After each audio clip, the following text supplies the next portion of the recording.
प्रयागराज में महाकुंभ का श्री गणेश पौष पूर्णिमा के पहले स्नान के साथ हुआ दुनिया का सबसे बड़ा धार्मिक आयोजन शुरू। 45 दिनों तक देश विदेश से आए श्रद्धालु लगाएंगे डुबकी। करोड़ों की संख्या में प्रयागराज पहुंच रहे श्रद्धालु पहले दिन सुबह सुबह 8 बजे तक 60 लाख लोगों ने त्रिवेणी में स्नान किया। महाकुंभ में इस बार 10 लाख से ज्यादा लोगों के कल्पवास का अनुमान है। 12 फरवरी को माघ पूर्णिमा के स्नान के साथ खत्म होगा कल्पवास। मंगलवार को तड़के 5:15 बजे से शुरू होगा अमृत स्नान। महानिर्वाणी अखाड़ा शुरू करेगा। सभी 13 अखाड़ों को मिला 40-40 मिनट का वक्त। 14 जनवरी के पहले शाही स्नान को लेकर सभी तैयारियां पूरी। अखाड़ों के स्नान के लिए अलग अलग रास्ते बनाए गए हैं। संगम नोज पर हर घंटे 2 लाख लोगों के स्नान का इंतजाम। अखाड़ों के स्नान के लिए अलग से रूट बनाया गया। संगम नोज समेत करीब 12 किलोमीटर का एरिया स्नान घाट है। संगम पर एंट्री के सभी रास्तों पर भक्तों की भीड़ है। महाकुंभ मेले की ड्रोन तस्वीरें आई सामने। अद्भुत और अलौकिक नजारा दिखा। लाखों लोगों ने आस्था की डुबकी लगाई। लाखों करोड़ों की संख्या में प्रयागराज पहुंचे लोग पहले स्नान के बाद भजन कीर्तन करते हुए भक्ति के रंग में डूबे। महाकुंभ के शुभारंभ पर पीएम मोदी का ट्वीट लिखा, करोड़ों लोगों के लिए आज का दिन बहुत खास, आस्था, भक्ति और संस्कृति का पवित्र संगम। पीएम मोदी ने लिखा, मुझे ये देखकर खुशी हो रही कि प्रयागराज अनगिनत लोगों से भरा है। तीर्थयात्रियों और पर्यटकों की शानदार प्रवास की शुभकामनाएं। महाकुंभ के शुभारंभ की सीएम योगी ने दी बधाई। ट्वीट कर बोले, महाकुंभ में आए सभी साधु संतों का स्वागत। मां गंगा सबकी मनोकामना पूरी करे। पौष पूर्णिमा पर आज प्रयागराज में लाखों लोग जुटे। बड़ी संख्या में साधु संतों के साथ सभी लोगों ने आस्था की डुबकी लगाई। पहले स्नान से पहले शनिवार और रविवार को करीब 50 लाख लोगों ने संगम त्रिवेणी में आस्था की डुबकी लगाई। प्रयागराज आज से 45 दिनों के लिए सनातन का सबसे बड़ा केंद्र बनने जा रहा है। 26 फरवरी को महाशिवरात्रि के दिन होगा महाकुंभ का समापन। पहला शाही स्नान 14 जनवरी को मकर संक्रांति पर होगा। दूसरा स्नान 29 जनवरी को मौनी अमावस्या पर होगा। तीसरा शाही स्नान 2 फरवरी को बसंत पंचमी पर होगा। चौथा शाही स्नान 12 फरवरी को माघ पूर्णिमा के दिन होगा। आखिरी शाही स्नान 26 फरवरी को महाशिवरात्रि के दिन होगा। उसी दिन महाकुंभ का समापन होगा। इस बार 40 करोड़ से ज्यादा तीर्थयात्रियों के आने का अनुमान है। 40 वर्ग किलोमीटर के इलाके में फैला है मेला क्षेत्र। जर्मनी से प्रवासी भारतीय परिवार के साथ प्रयागराज पहुंचा। बोले, कुंभ को लेकर बहुत उत्साहित हैं। हमें जमीन से जुड़े रहना चाहिए। महाकुंभ में बड़ी संख्या में पहुंचे विदेशी श्रद्धालु संगम में लगाई आस्था की डुबकी। बोले, महाकुंभ में आना हमारा सौभाग्य। एप्पल के को फाउंडर स्टीव जॉब्स की पत्नी लॉरेन पॉवेल भी महाकुंभ पहुंची। निरंजनी अखाड़े में किया अनुष्ठान। नया नाम कमला और गोत्र अच्युत मिला। 10 दिनों का कल्पवास भी करेंगी लॉरेन। साधुओं की संगत में रहकर सनातन अध्यात्म और भारतीय संस्कृति के बारे में जानेंगी। शनिवार को काशी विश्वनाथ के भी दर्शन करेंगी। साउथ अफ्रीका से भी प्रयागराज पहुंचे विदेशी श्रद्धालु संगम में लगाई डुबकी। बोले, महाकुंभ बहुत सुंदर, यहां कर धन्य हुए। महाकुंभ में स्पेन से भी आए श्रद्धालु। बोले, हमने संगम में पवित्र स्नान किया। महाकुंभ का भरपूर आनंद ले रहे हैं। हम बहुत भाग्यशाली हैं। कड़ाके की ठंड में विदेशी भक्त भी महाकुंभ में लगा रहे हैं आस्था की डुबकी। ब्राजील से आए श्रद्धालु फ्रांसिस्को ने भारत को बताया दुनिया का आध्यात्मिक हृदय। महाकुंभ में रूस से आई महिला भक्त बोली, पहली बार कुंभ में आई, यहां कर असली भारत दिखा। लोगों की आस्था देखकर अचंभित हूं। I love India. 144 सालों में दुर्लभ खगोलीय संयोग में हो रहा है महाकुंभ।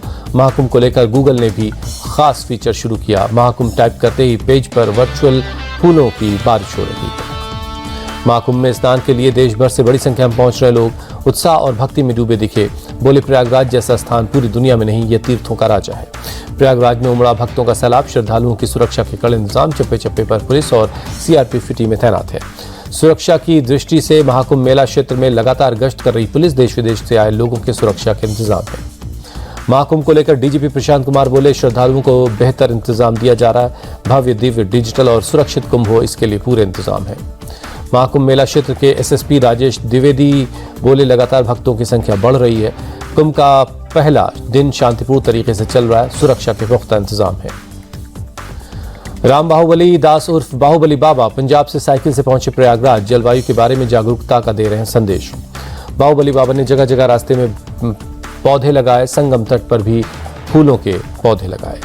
प्रयागराज में श्रद्धालुओं के लिए लेजर शो का आयोजन। शानदार तस्वीरें उकेरी गईं। बीजेपी ने केजरीवाल के खिलाफ पोस्टर जारी किया। केजरीवाल को शराब घोटाले का बताया सरगना। कहा, 5 फरवरी को जनता महाठग का हिसाब करेगी। बीजेपी बोली, केजरीवाल को पूर्वांचलियों से नफरत है। रोहिंग्या और बांग्लादेशियों से इनको प्यार है। आपका पूर्वांचल विरोधी चेहरा बेनकाब हुआ। दिल्ली के चुनावी दंगल में उतरेंगे कांग्रेस नेता राहुल गांधी। सीलमपुर में पहली रैली को संबोधित करने से प्रचार का करेंगे आगाज। गृहमंत्री अमित शाह ने दिल्ली में सरकार बनाने का दावा किया। शिरडी में पार्टी के प्रोग्राम में बोले अमित शाह, महाराष्ट्र वालों 8 फरवरी को पटाखे तैयार रखना। करावल नगर से 5 बार के विधायक मोहन बिष्ट को मुस्तफाबाद से बीजेपी ने बनाया उम्मीदवार। कपिल मिश्रा करावल नगर से बीजेपी प्रत्याशी। अब तक बीजेपी ने 59 उम्मीदवारों के नाम का ऐलान किया। अवैध बांग्लादेशियों के सरकारी कागजात के बनाने के मामले में दूसरे नोटिस पर भी पुलिस ने सामने पेश नहीं हुए आप विधायक मोहिंदर गोयल। बांग्लादेशियों के पास से बरामद कागजात पर गोयल के सिग्नेचर हैं। पुलिस के नोटिस पर मोहिंदर गोयल बोले, ये सब एक राजनीतिक साजिश है। कानूनी प्रक्रिया के तहत कोई भी नोटिस आएगा तो उसका जवाब दिया जाएगा।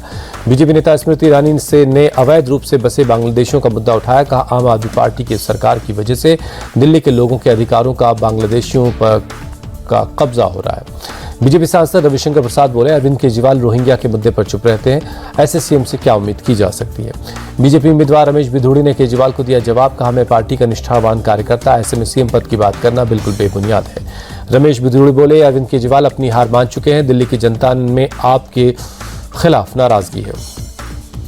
शिरडी में बीजेपी का एक दिन का राज्य अधिवेशन, कई बड़े नेता शामिल हुए। महापुरुषों के साथ संविधान की भी पूजा हुई। अधिवेशन को गृहमंत्री अमित शाह ने संबोधित किया। कहा, बीएमसी और नागपुर नगर निगम का चुनाव भी हम जीतेंगे। नक्सलवाद को लेकर गृहमंत्री का दावा। कहा, 31 मार्च 2026 तक नक्सलवाद पूरे देश से खत्म कर देंगे। अमित शाह ने महाराष्ट्र के किसानों से वादा किया, अगली बार वोट मांगने आएंगे तो आपके खेतों में सिंचाई की पूरा इंतजाम होगा। शरद पवार के शासन में किसान आत्महत्या करते थे। अधिवेशन में सीएम फडणवीस बोले, देश भर में घुसपैठ की समस्या बढ़ रही है, घुसपैठियों के निकालना एक बड़ी चुनौती। सीएम फडणवीस ने विपक्ष पर आरोप लगाया। कहा, उन्होंने चुनाव जीतने के लिए देश विरोधी ताकतों से हाथ मिलाया, घुसपैठियों के फर्जी डॉक्यूमेंट बनवाए। सीएम फडणवीस ने दावा किया, महायुति मिलकर आने वाले सभी स्थानीय और निकाय चुनाव में जीत हासिल करेगी। अधिवेशन में केंद्रीय मंत्री नितिन गडकरी बोले, हमें कांग्रेस को हराने मात्र से खुश नहीं होना चाहिए, हमें लोगों की जिंदगी में बदलाव लाना है। नितिन गडकरी ने सलाह दी, हमें पिछली सरकार से 10 गुना ज्यादा काम करना होगा, महाराष्ट्र के युवाओं को रोजगार देना होगा, स्मार्ट गांव बनाने होंगे।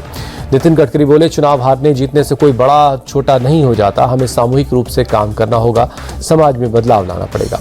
बीजेपी नेता सुधीर मुनगंटीवार बोले, इंडिया गठबंधन और महाविकास अघाड़ी को टूटना ही था, वो विचारों का नहीं स्वार्थों का गठबंधन था। महाराष्ट्र कांग्रेस के नेता भाई जगताप ने अपने शीर्ष नेतृत्व के रवैये पर सवाल उठाया। कहा, विधानसभा चुनाव हारे लेकिन आज तक एक बैठक नहीं हुई। भाई जगताप ने आशंका जताई। कहा, पार्टी नेतृत्व का यही हाल रहा तो बीएमसी चुनाव में भी नुकसान होगा। चुनाव को लेकर मुझे आज तक एक कॉल नहीं आया।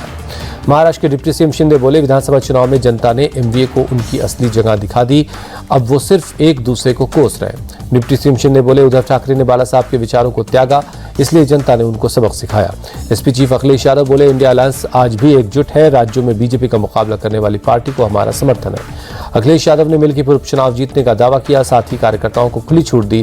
कहा, चुनाव के समय अगर गन पॉइंट पर गड़बड़ी होती है तो कार्यकर्ताओं को फैसला लेने का अधिकार है। पश्चिम बंगाल के झारग्राम में एक बार फिर बाघ का खौफ, जंगल के पास कई गाँव में दहशत फैली। लोगों ने वन विभाग के कर्मचारियों को खबर दी, कैमरे में रिकॉर्ड किए बाघ के पैरों के निशान।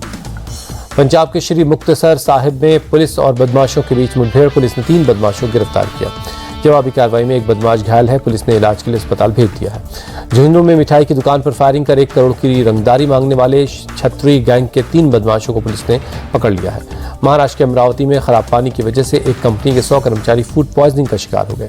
शीतलहर में दिल्ली में शीतलहर का सितम जारी है। कड़ाके की ठंड के साथ कई जगहों पर छाया कोहरा, कोहरे की चलते कई ट्रेनें देरी से चल रही हैं। दिल्ली में 76वें गणतंत्र दिवस की तैयारियां तेज, कर्तव्य पथ पर रिहर्सल परेड हुई। दिल्ली में ठंड से बचने के लिए जरूरतमंद लोग ले रहे हैं रैन बसेरों में सहारा, प्रशासन ने सभी जरूरी इंतजाम किए हैं। दिल्ली एनसीआर में बारिश होने से प्रदूषण कम हुआ। CAAQM ने ग्रैप 3 की पाबंदियों को हटा लिया है। दिल्ली के कई हिस्सों में शीतलहर का कहर, सिग्नेचर ब्रिज इलाकों में छाई धुंध की मोटी परत। बढ़ती ठंड की वजह से गाजियाबाद प्रशासन ने 18 जनवरी तक कक्षा 8 के स्कूल बंद कर दिए हैं। आगरा के मेहताब बाग में छाया घना कोहरा, धुंध की चादर में लिपटा रहा ताजमहल। चंडीगढ़ में तापमान में गिरावट से ठंड बढ़ी, शहर के कई हिस्सों में छाया कोहरा, विजिबिलिटी कम रही। ओडिशा के पुरी में शीतलहर जारी, घने कोहरे की वजह से विजिबिलिटी काफी कम रही। आईपीएल 2025 का 23 मार्च को होगा आगाज, 25 मई को होगा आईपीएल का फाइनल मुकाबला। पंजाब किंग्स ने शेर सैयद को बनाया टीम का कप्तान, आईपीएल 2025 में करेंगे कप्तानी। पिछले सीजन में कप्तानी कर रहे शिखर धवन ने रिटायरमेंट ले लिया है। शेर सैयद ने कप्तानी मिलने के बाद कहा, खुद को सम्मानित महसूस कर रहा हूं, उम्मीद है कि पहला खिताब दिलाने में कामयाब रहूंगा। महिला क्रिकेट में भारत ने आयरलैंड से वनडे सीरीज जीती। 3 मैचों की सीरीज में 2-0 की अजय बढ़त बनाई। भारत ने दूसरे वनडे में रचा इतिहास बनाया। अब तक का अपना सबसे बड़ा स्कोर भारत की टीम ने 371 रनों का लक्ष्य दिया था। आयरलैंड की टीम 7 विकेट खोकर 254 रन ही बना पाई। भारत ने 116 रनों के बड़े अंतर से जीत हासिल की। भारत की तरफ से दीप्ति शर्मा ने 3 विकेट लिए। प्रियशर मिश्रा को 2 विकेट मिला। तितास साधु और सयाली को 1-1 विकेट हासिल हुआ। भारत की तरफ से जेमिमा रोड्रिग्स ने 102 रनों की शतकीय पारी खेली। हरलीन देओल ने 89 और कप्तान स्मृति मंधाना ने 73 रनों की पारी खेली। स्मृति मंधाना और प्रीतिका ने पहले विकेट के लिए 157 रनों की साझेदारी की। भारत की तरफ से बनाई गई वनडे में 7वीं ये सबसे बड़ी साझेदारी है। देवजीत सैकिया बने बीसीसीआई के नए सचिव। जय शाह की जगह लेंगे। प्रभतेज भाटिया कोषाध्यक्ष बनाए गए। डॉलर के मुकाबले रुपया और टूटा। 23 पैसे टूटकर 86 रुपए 27 पैसे पर पहुंचा। सबसे निचले स्तर पर है रुपया। पंजाब के अमृतसर में लोहड़ी की धूम। लोगों ने अपनी घर की छतों पर पतंग उड़ाई। पश्चिम बंगाल के दक्षिण 24 परगना में गंगा सागर मेले में हुई गंगा आरती। श्रद्धालुओं की जुटी भीड़। अयोध्या में राम मंदिर में लगी भक्तों की कतार। 3 दिनों के प्राण प्रतिष्ठा समारोह में शामिल होने के लिए पहुंच रहे लोग। अयोध्या में सरयू घाट पर संध्या आरती हुई। बड़ी संख्या में श्रद्धालु शामिल हुए। पौष पूर्णिमा पर बड़ी संख्या में वाराणसी पहुंचे श्रद्धालु गंगा नदी में लगाई आस्था की डुबकी।